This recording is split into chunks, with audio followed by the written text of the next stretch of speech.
Airlines of each country around the globe are considered as one of their country's prominent assets. However, few are only knowledgeable about the history of these aircraft carriers. There must be various challenges that these airlines have come across before they become what they are today. In the Philippines, local airlines such as the Philippine Airlines and Cebu Pacific are no exception. Greetings. My name is Jericho Jay Buing from Philippine State College of Aeronautics. On behalf of my fellow researchers, allow me to introduce to you the historical research paper that we have conducted, entitled Unveiling the Condition, Hindrances to the Operations of Philippine Airlines and Cebu Pacific.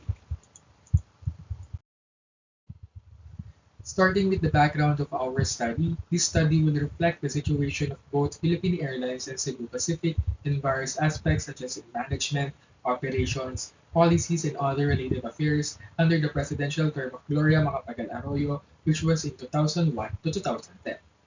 This study will also reveal the strategies and techniques used by the two local carriers and even the government in order for them to surpass the challenges and issues they've encountered. On another note, for the limitation of this study, key points that are mentioned are limited to the management, operations, policies, political and economic affairs, as well as the competition with local and international players of the two local carriers. Moving on to the significance of the study. This study will find its significance in this community as well as in the aviation industry. It intends to raise awareness regarding one of the past global transport systems. It also provides an economic and political footprint or data source of local airlines. Now, for the initial findings, we have identified that the management sector is expected to grow due to efforts made with the neighboring nations and ongoing expansions. This is supported by many articles where it suggests that these local airlines are making development plans for the sake of quality and timeliness services. Identified here also is the approval of the Civil Aviation Board for two new domestic flight aircrafts for Philippine Airlines, specifically two new Boeing 737-300 aircrafts under their 5-year development program with 1 billion peso funding. While this was happening, Cebu Pacific experienced increased pressure as they opened up new routes and offered one-way trips. This was part of their expansion program to develop local tourism. However, it resulted in increased pressure due to visitor demands backfiring on them.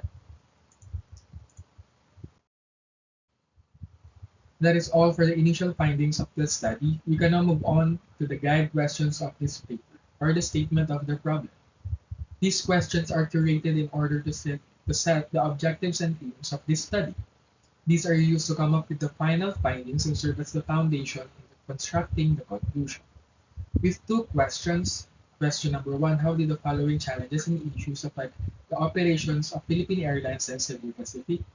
This question is directed on the three categories, namely on the economic and political climate of the country, the airline's operations, particularly the services, equipment and management, and the local and international competition. Then, for question number two, how did the government respond to the following challenges and issues to keep the local commercial carriers afloat? This question concentrates on the strategies and techniques used by the government to help the local carriers. Moving on to the methods and sources of this study. As this study follows a historical research approach, the methods used in this study is what we like to call the title to sources method, where we first establish a title to be the topic of the research, which will then be followed by gathering enough relevant sources. And these sources will be the basis of the narrative that will be constructed in the study. The following are the list of sources used for primary sources and secondary sources. After considering the guide questions and all the factors that need to be considered, these are the final findings we have managed to gather. In question number one, how did the following challenges and issues affect the operations of Philippine Airlines and Cebu Pacific?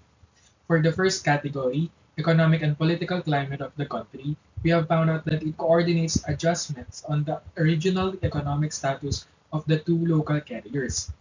The competition that arose from promotional and discount fares continues to open up the air industry to travelers who could not afford to travel by air prior to the 1995 deregulation.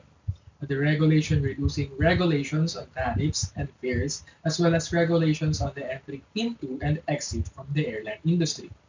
Competition has also intensified, resulting in lower fare, improved service, quality, and overall efficiency in the industry. Another effect is in the macroeconomic performance monitoring and analysis under monetary and fiscal policies of the local carriers. In a three-article report, the government made a 2 billion peso put option deal for Philippine Airlines to settle their agreements made in December 1995, where Philippine Airlines agreed to raise existing shareholders to finance an ambitious refleeting program. However, Lu Tan, a chairman and investor of Philippine Airlines at that time, was the one to actually pay the put option made by the government. This revealed the financial decisions as well as the situation of Philippine Airlines in financial terms. Last major point we've made is being hampered by political factors such as war, domestic unrest, or political instability. In February 2003, former President Gloria Macapagal Arroyo traveled to Kuwait to review the government's emergency measures for assuring the safety of the 1.4 million Filipinos living abroad in at that time the unstable Middle East. This suggested that she was persuaded that war in the region was coming. In addition, Philippine Airlines is anticipated to dispatch chartered flights to the Middle East to assist Philippine Air Force aircrafts.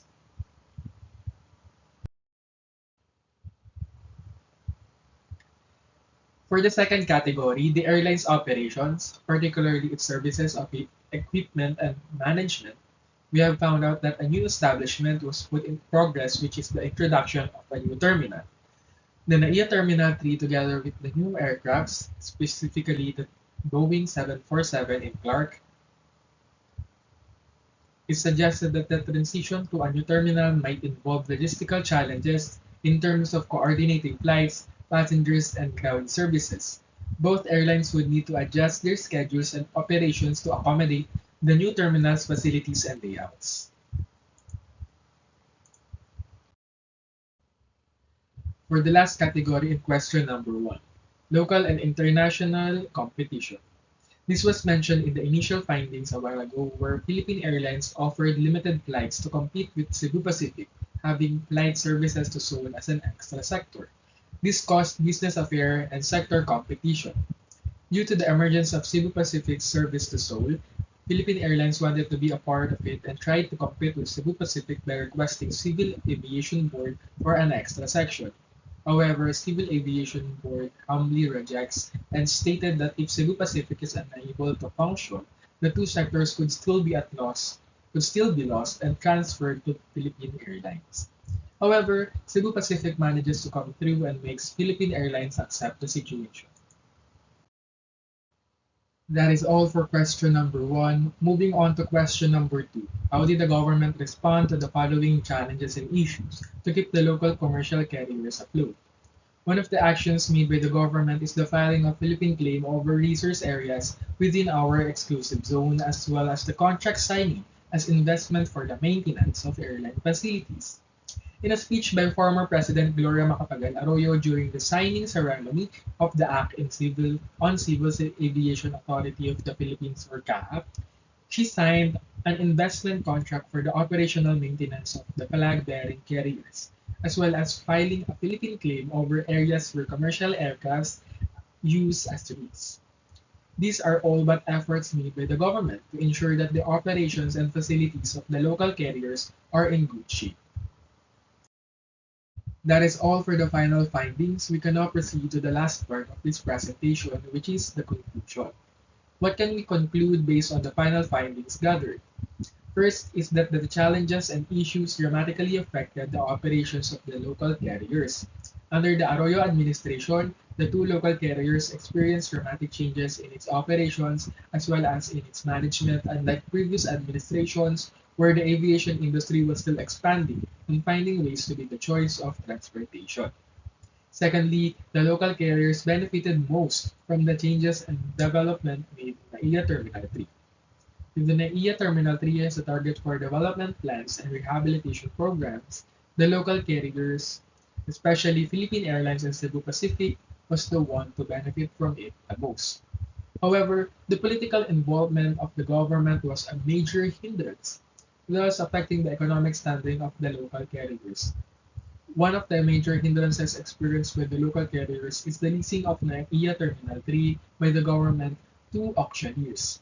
It was halted by the Pasay Regional Trial Court and put up an agreement which later affected the ownership of the said terminal, resulting in negatively affecting the local carriers. Moreover, this revealed a setback in the development plans of the local carriers, such as delayed operations and the likes. Nonetheless, the government was able to pass and enforce laws and acts to help the local carriers keep afloat. This is mentioned a while ago in the speech of the former President Gloria Macapagal Arroyo, where she signed an investment contract and filed a Philippine claim, which was ultimately for the betterment of the flag-bearing carriers. That is all for the conclusion. Again, on behalf of my fellow researchers, thank you for listening and have a great day ahead.